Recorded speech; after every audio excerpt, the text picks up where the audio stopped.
claim it's real are politicians and the populations that have faith in those politicians. And people are willingly to become soldiers and to fight to maintain that imaginary separation.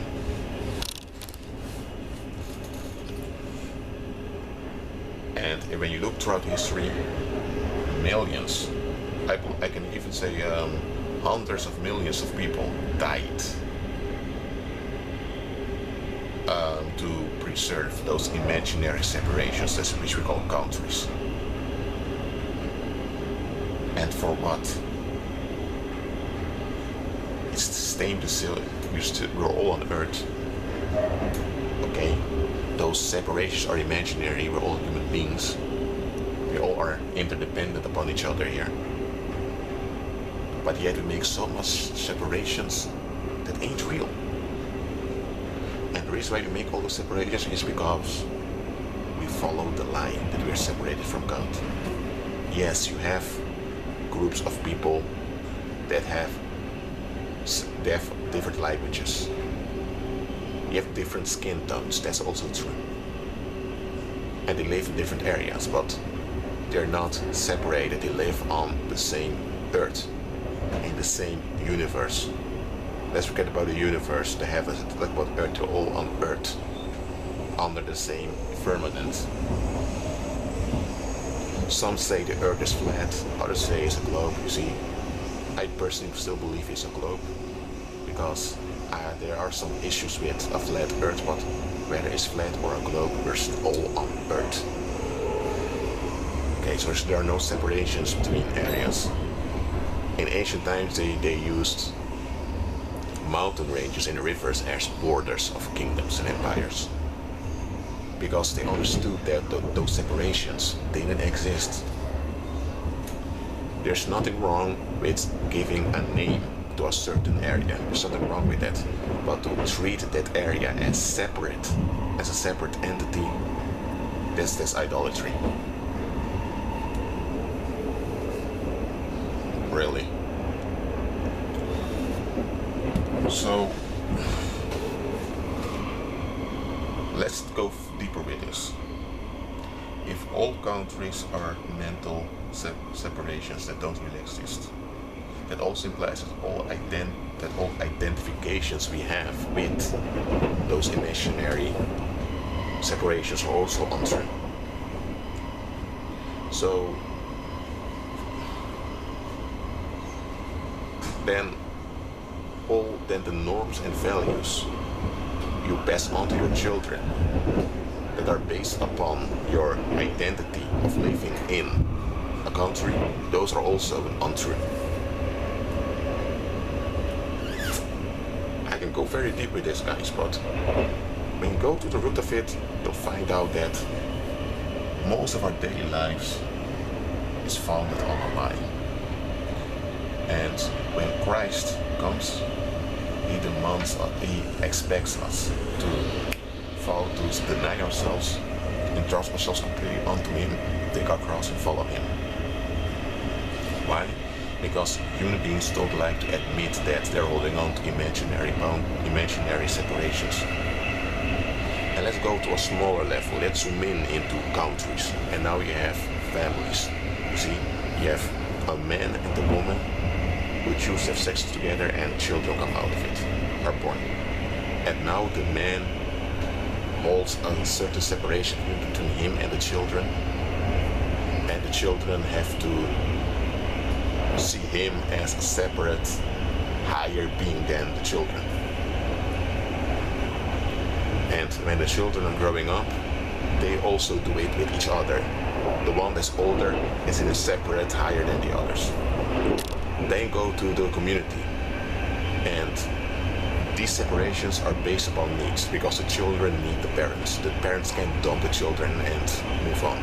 So the children are in a disadvantage if the parents don't take their responsibility. So in the thinking of separation, the parents have a right to do whatever they want to do with those children, because they are higher than the children. Because there's a separation between them and the children. This isn't true. But most people are growing up with that, and they learn they have to respect, they have to earn the approval of the parent, they have to respect. And when those children are grown up, they're going to demand respect from others also.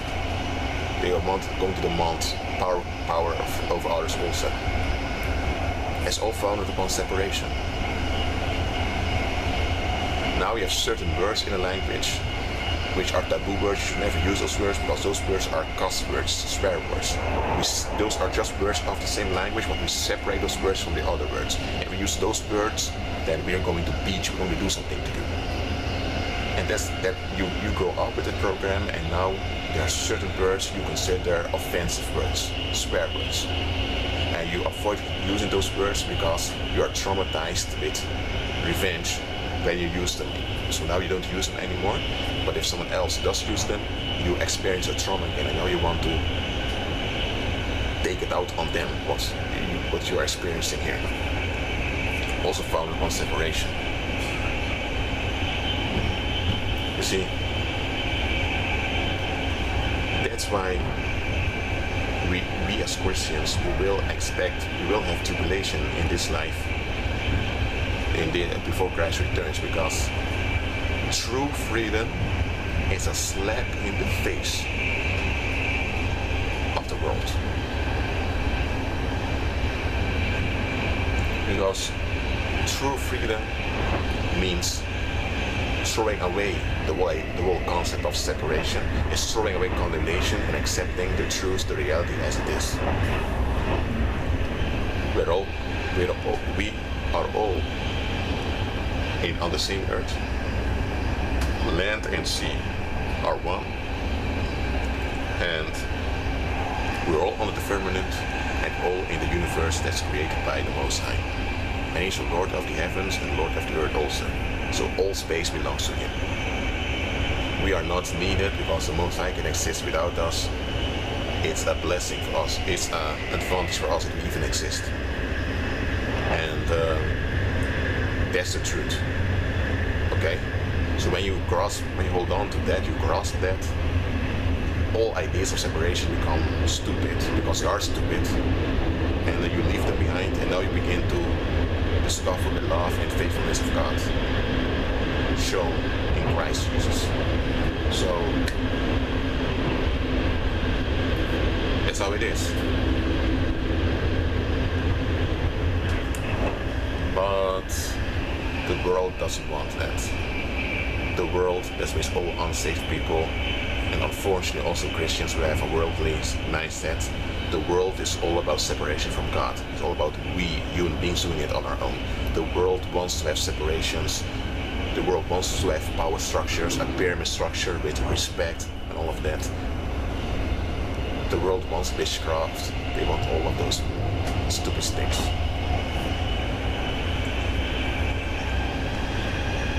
However, their efforts to maintain their separate structures is useless, because Christ already overcame, and Christ's kingdom will fill the whole earth. The whole earth will be filled with the glory of God. So all resistance of the world is useless.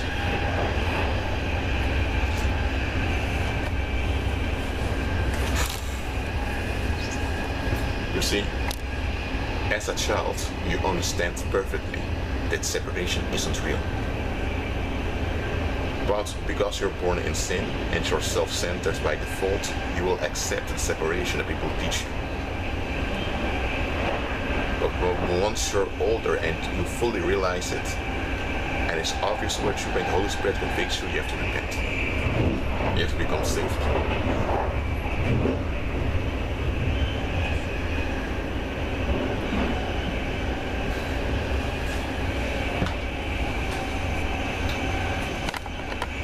Separation is a lie. Condemnation is a lie. You cannot have any condemnation without separation.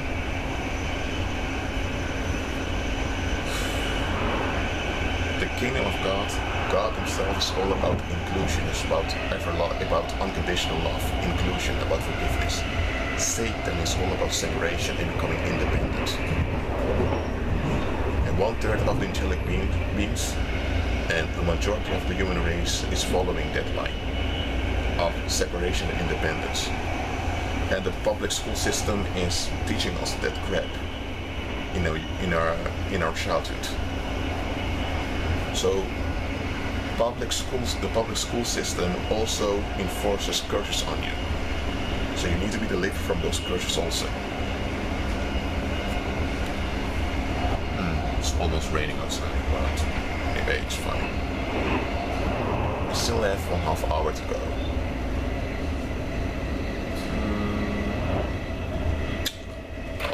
For example, one clear way you can notice separation within humans is when they don't have things their way. They automatically separate themselves from the individual who doesn't do things their way. Or when they see something that it isn't compatible with their worldview, they separate themselves from that. They don't like someone. It's walking separation. Hatred is walking separation. Fornication, sexual immorality, adultery, all of that is walking in separation.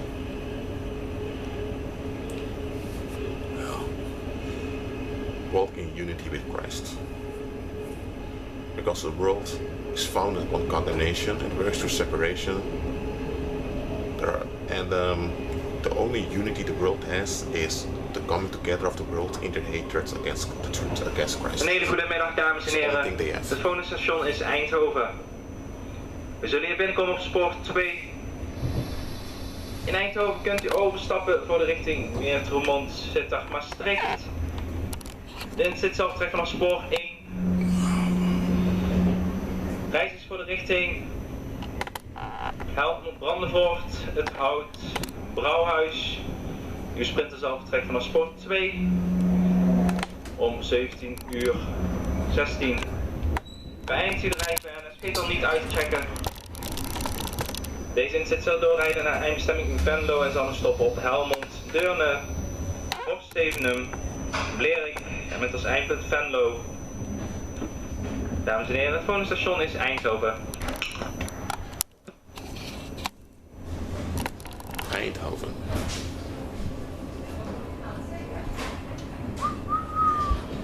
This is a city with a lot of students also. I've made some videos around here a few months back. You can check them on my channel also. I still have about 233 minutes left here.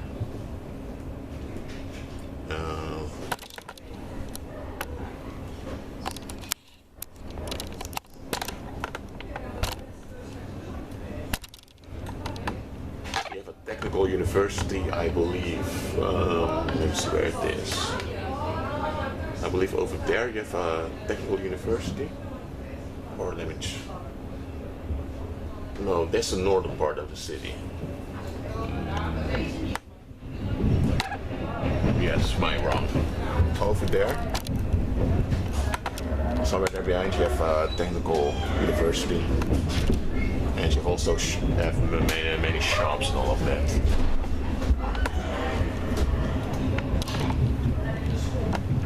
Oh, you have some Greek statues again. This is a very Catholic city also.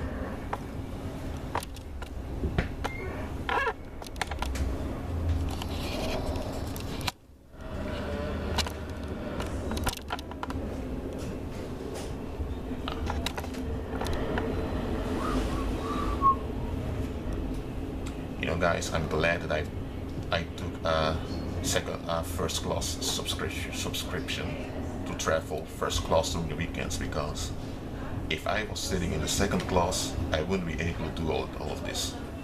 You would have passengers starting to whine that they want to be filmed, blah blah blah, and all of that.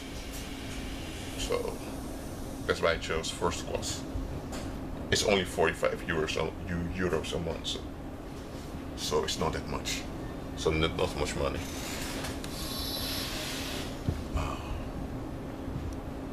We talked about separation, okay? Now I want to talk about waste.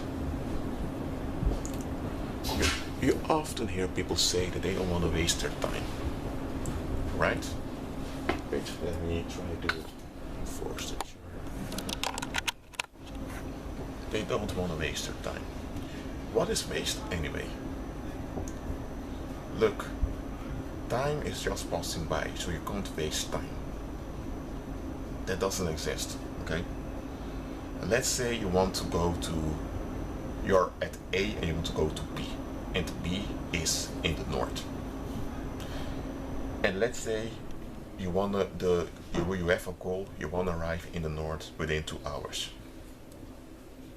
So now you have a goal, you want to go to B within 2 hours, right? So if you want to go to B within 2 hours and you choose to go to the south, and you went 10 minutes to the south, and then those 10 minutes are 10 minutes of the 2 hours you had to go to the north. So those 10 minutes are a waste because it's in the wrong direction. Why is it a waste? Because you had the goal to go to B within 2 hours, and B is in the north. If B was in the south, then those 10 minutes for south wouldn't be in a waste. So things that are a waste are only a waste because they are not conforming to an ideal, or they don't conform to a certain goal. So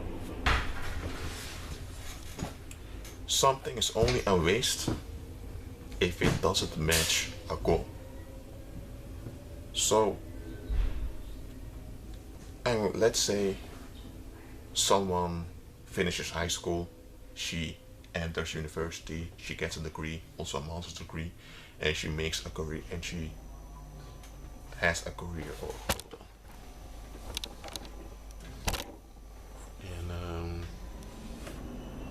she has a career at a company for 10 years, and now she's 30, and now she wants to look for a man. And within 5 years she finds a man, and they have one child. According to feminists and the modern world, Western world, that's an example. She made career. She developed her skills. But now there's another question here. That goal that she had, was it the will of the Most High? Was it the will of God for her to spend all those years building up a career to develop her skills? You see? And remember, God is sovereign and He has the final say so. He has the ultimate say so. Let's say that woman who spent from her 17th till her 35th year to have his career, let's say it's not God's will for her to have that career.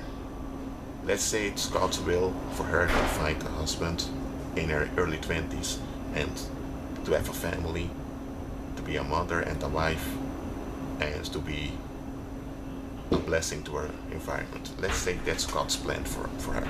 That's God designed for her as a woman.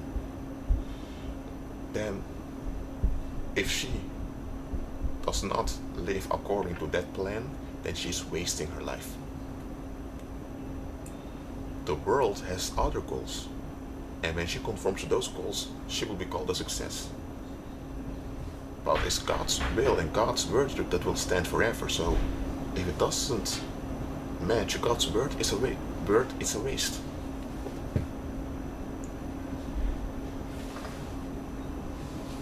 Literally, it's a waste. So I want you to think about that. Okay? Many of the things we value and we promote are a waste. They are basically using the resources on earth.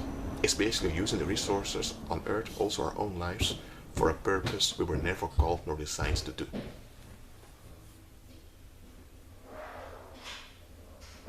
And